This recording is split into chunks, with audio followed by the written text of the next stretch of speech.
Hey everybody, and welcome to the Arky Fantasies YouTube channel. Boy, have I got some tea for you.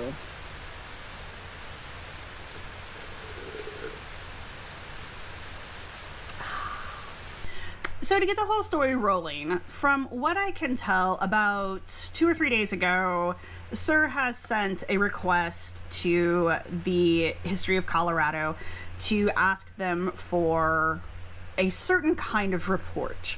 And when he didn't receive it and he got his bill back, he decided to take to Twitter and to YouTube to try to make a bigger deal out of this than probably he should have.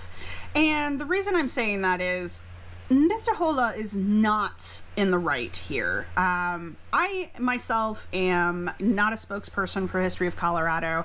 I am also not an investigative reporter, but I am familiar with Section 106, and I am familiar with the NAGPRA laws, and I am familiar with how archaeologists react to people wanting to ghoulishly look over human remains. So let's get into this.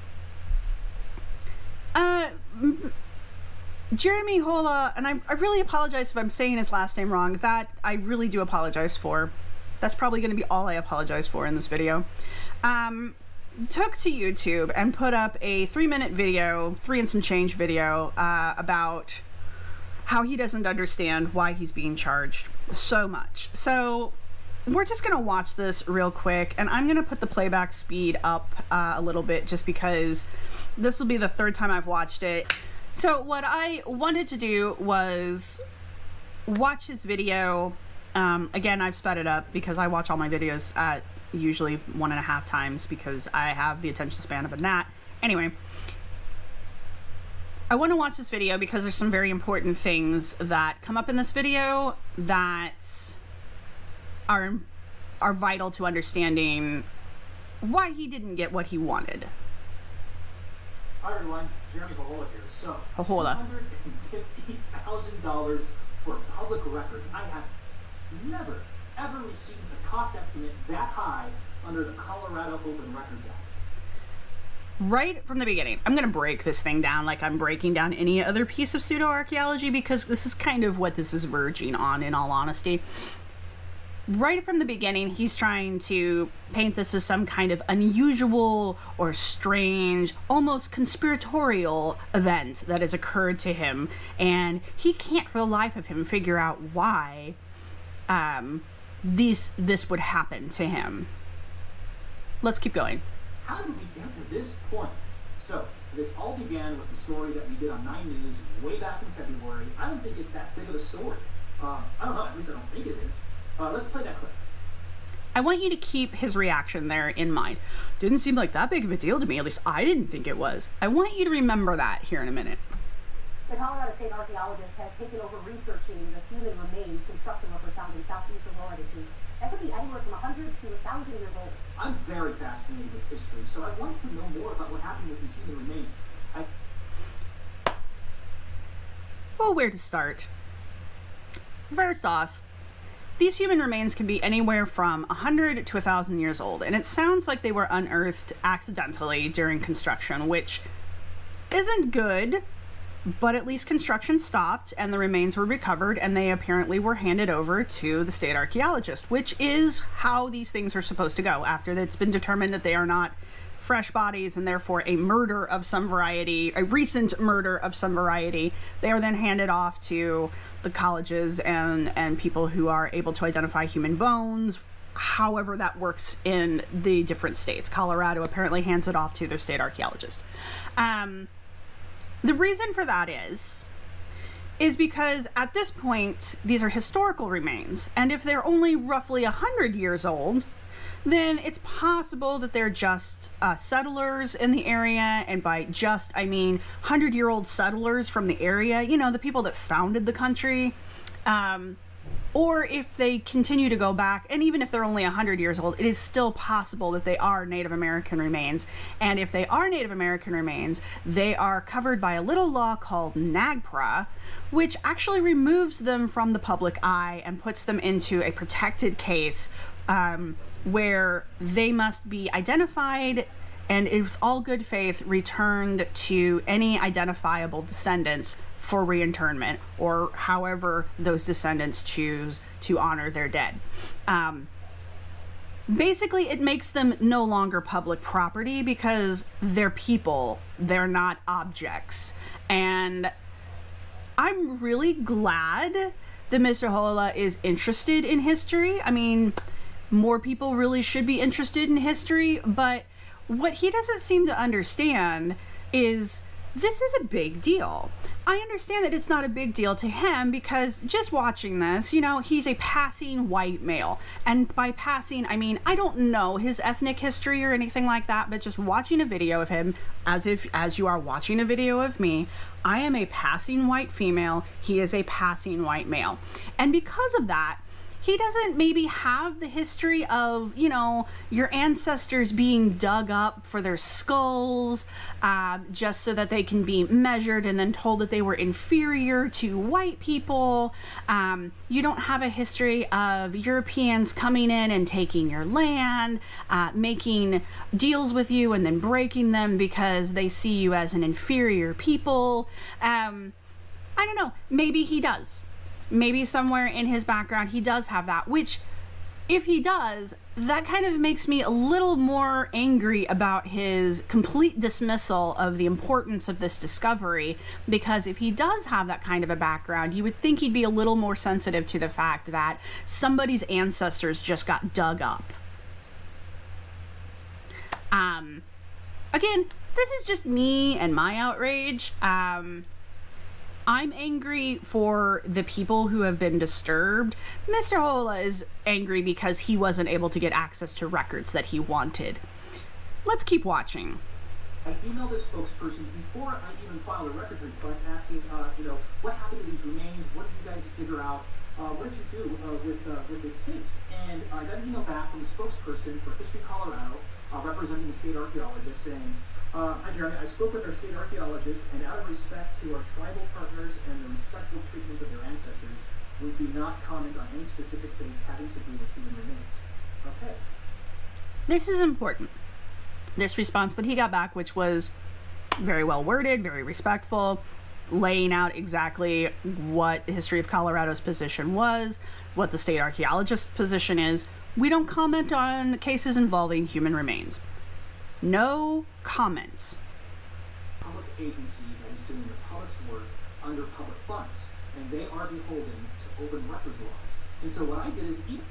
What he's trying to insinuate is because it's a public agency, they don't have the right to not give him certain forms of information that he wants. What he is either unaware of or choosing to ignore if he is aware of it is a little law called NAGPRA. And I'll put a link to NAGPRA down in the video here because NAGPRA is where these remains now fall, which is it's the Native Americans Graves and Repatriation Act. And what it does, among other things, but one of the major things that it does is it protects Native American remains, which means if they're dug up, if they're excavated, if they're found in any context, they are removed from the public eye, they are identified as quickly as possible, a good faith effort goes forward to try and find their descendant group, and we return them to their people, or to the closest group of people that we can associate them with. That would not be Mr. Jojola. He does not have a right to interfere in these people's death, just as he does not have a right to interfere in their life. At the very least, your office can disclose if the remains have been released to a tribe, nation, or if the remains are still in the custody of the state. That email was ignored. So when that happened... That email was ignored because he had already been given his answer in the first email, and that was, they make no comment. He was still asking for a comment. They make no comment. I get even more curious, and so I decided, you know, I'm going to file a records request. So here we go with him building the story, building up this idea that there's some kind of conspiracy happening. I got even more curious when they didn't respond to me. They didn't respond to you because they told you they weren't going to respond to you. They had already given you an answer and you chose to ignore it. You can probably send them 3 or 4 more emails. My guess would be that they're not going to respond to those because they clearly told you in the first email response that they will make no comment. I'm not really sure what you want there. I mean, I know what you want, but I don't really understand why you're pretending like you don't understand what's happening. Asked for records relating to this case and all human remains cases handled by the state archaeologists for the past 3 years. Okay, there's a list of things we need to keep track of at this point. So he's going over what the record request is that he put in with History Colorado, which is where he got this. It is an impressive price tag for public records. He was asking for information on this case, which he's already been told that he's kind of not allowed to have. He then asked for all cases in the state of Colorado that deal with human remains through the state archaeologist for the past 3 years. It goes on. I asked for any existing databases, their written policies. He also wants them to go through all of their written policies and all of their databases. All of the databases. So he wants 3 years of data from all of the databases having to do with a kind of wide open topic when it comes to what the state archaeologist does. Keep this in mind as we go forward. And, I just want to know more. What does the state archaeologist do when you come across unmarked graves and unmarked burials? I'm just curious about it. Okay, so then he follows it up with, I'm just curious about what the state archaeologist does when they come across unmarked graves and unmarked burials. That is not what you asked for information for. If you were really just curious about that, you could email and or call your state archaeologist and say, hey, as the state archaeologist, how do you handle cases of unmarked graves and unmarked burials? And they probably have, I would imagine, probably have some kind of response that they send out to anybody. They might even actually sit down on the phone and talk to you about it, one-on-one. If you are really nice, they might actually invite you to come in and take a tour of the state archaeologist office. It's happened. I've watched it. Not in Colorado. I did not work for the state of Colorado. Don't work for the state of Colorado, but I have worked for state archaeologists before in the past. They're very nice people. They're usually pretty good about interacting with the public. But the problem is when they've given you an answer and you choose to continue to ignore it, anybody gets a little irritated. Also, to reiterate, the question he just said was what the question he wanted answered is not what he asked for. That's when I got a records request back from the state or a cost estimate saying in order for me to get a database with that information, we would have to pay $250,000. So now I'm even more curious. What do they got? We'll see. So I'm having a conversation today, hopefully with the state archaeologist. I'm going to walk through them with their process, and we'll see where this goes. So thanks for watching. So then, if you notice at the end of that, he tried again to paint it with the veneer of some kind of conspiracy. Ooh, what have they got? What's so important that they're trying to charge me an outrageous amount of money for and try to kind of turn me off from it? And then he says he's going to sit down with the state archaeologist, and I really hope he does. And I really hope he brings this up to the state archaeologist, and I really hope whoever the state archaeologist of Colorado is, or whoever the representative that he ends up talking to is, kind of lays out for him exactly why what he's doing is very disrespectful and not at all what someone who's trying to honor Native American sacredness, as he put it, would do. Now, this is not where the story ends. He also took his complaint onto the Twitterverse, and that's where I became aware of it, because I exist on Twitter. It's my natural habitat. So I came across it because I follow individuals who do actually work for History of Colorado. I am not going to name them outright out of respect for them, but I will say that you can go to History of Colorado, which is just at History of Colorado, and you can follow their Twitter, and you can ask them directly about this. I know that they've been trying to put a public face on this because it is becoming a bit of an irritant for them. And they have replied back to Mr. Jojola's initial tweets, which, let us get into this. On the 15th, which was yesterday, as of the filming of this video, he tweeted, "Welp, I have a new personal record for a Quora request. $250,000 for a database. And then there's the redaction time." Again, painting this with some kind of, ooh, conspiracy. He really is making so much more out of this than there really is here. And he's doing this because he can, basically. This is not out of respect for any Native American tribe, because they're already involved in the process that he is not involved in, nor is he invited to become part of it. And so right at this point, he's just kind of doing this because he wants to satisfy his own personal curiosity.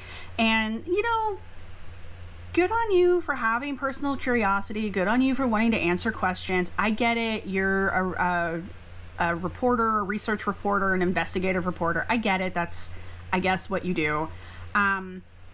But this is also the reason why so many archaeologists have such a hard time trusting people in the media, because he's making a conspiracy and he's making a big deal out of something that is not. And he's basically doing it because he didn't get what he wanted. Now, in the tweet that he posted yesterday, he also posted a breakdown of why he was getting charged the $250,000. Now, again, this is just an estimate for him. This isn't like they didn't send him a bill. This is just an estimate as to what they want. And I'm going to read what he put on his Twitter account. So here's the text as per the tweet that he sent. "Here is the estimate of your Quora request. The Quora request is numbering around 1,200 pages, with 6 staff hours already involved." So just finding those pages, it's already taken the staff there 6 hours. "We have not performed any redactions yet, and I am unsure how long these documents will take. If we estimate it will take 20 minutes a page, that is 60 hours of redaction."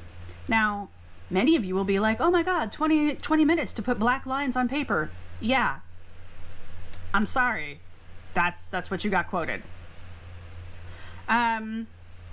So then they start to break down things as they are right now. They're estimating right at this moment that there will be 1,200 pages. They're subtracting the first 25, which would make it 175. They're charging him 25 cents a page, which brings that to $293 and some change. Then they're estimating that's going to take 66 labor hours. They're removing the first one for free, so he's getting 65 labor hours that have to be broken up and dispersed across the employees, or some poor unfortunate soul is the only person who will be doing this project, and this is going to be the thing that they do for the next month and a half. So they're charging him 30 hours per work hour, per labor hour, and that brings the price up to $19.50. So just for their own database there, it's going to cost him about $2,243 and some change. They go on to say, "This does not include the estimate cost for Argus, which is an additional database that falls within his request." Remember, he said 3 years of data from all databases. Argus has approximately 300,000 sites. We charge $1 per site for file search. With approximately 50,000 redundant sites, that means Argus would start at around $250,000 plus employees' time to redact locations and other sensitive information. So that means that the price tag that he received isn't even what this is actually going to end up costing him, because they didn't even bother to factor in time those labor hours that we talked about a moment ago, they didn't even factor in labor hours for this because the price tag for going through all of those sites is so high. That's just to find the sites themselves. That's not even to look at them and evaluate them and then redact them. Now, everybody's freaking out about this redaction thing because I've seen him mention it a few times in his Twitter about, or some of the comments on his tweet about, oh, redacting. Yes, they're going to redact some of the information from these files. Even as a public record, he does not have access to all of the information in all of the documents. And one of the reasons that archaeology records would be redacted is because of, again, sensitive information. So things like names, places, dates, and the location overall of the site. We as archaeologists, and I'm pretty sure the state of Colorado, because that's how this works, their number one job after cataloging and identifying archaeological sites is protecting the natural resource that is archaeology, especially when it comes to Native American sites, which again falls under the NAGPRA law. And so one of the ways, the easiest ways to do this, is to simply not make it public where these locations are. We don't want people going out there and just randomly willy-nilly digging up sensitive archaeological sites. We don't want to give away the location of sacred Native American sites so that Tom, Dick, and Harry can go out with their metal detectors and start digging up human skulls. We don't want that to happen as a people or as archaeologists. So one of the ways that we try to protect it is we redact that information when we hand those files over to the general public, which Mr. Jojola is the general public. So his initial freak out about the cost of his public records is actually low. Again, hasn't even factored in the hours it's going to take people to work on these records. It's not like the records are going to find themselves. Somebody's going to have to go do it, be it the internet or physically, because if some of these records are that old, well, 3 years isn't that old, but some of these records may require a hand search, and that means somebody's going to have to go somewhere into a physical room, and oh my god, a physical room, and start flipping through actual paper. It's not just a Google hunt. So his reaction to this and his tantrum kind of on Twitter has really rubbed me the wrong way, especially when I see not only the History of Colorado site responding to him, and let's see if I can get to those responses quickly. Yeah, so one of the employees at History of Colorado decided to take him to task on Twitter. She even added him, so he is aware of who she is, or at least he could be if he paid attention. And she said, "You're being disingenuous. I sent you a bill for around $2,000 for what we think you're asking for. What we think you're asking for. As we explained to you, the $250,000 is for our entire database. We request that you be more specific so we could assist you in the request." And then she goes on to say, "You are asking for photos of Native American and indigenous human remains. This is a sensitive topic that I try to treat with great respect and would think you might follow suit." So after being asked to clarify exactly what he was looking for, he was basically like, "Send me the bodies." And she went, "No."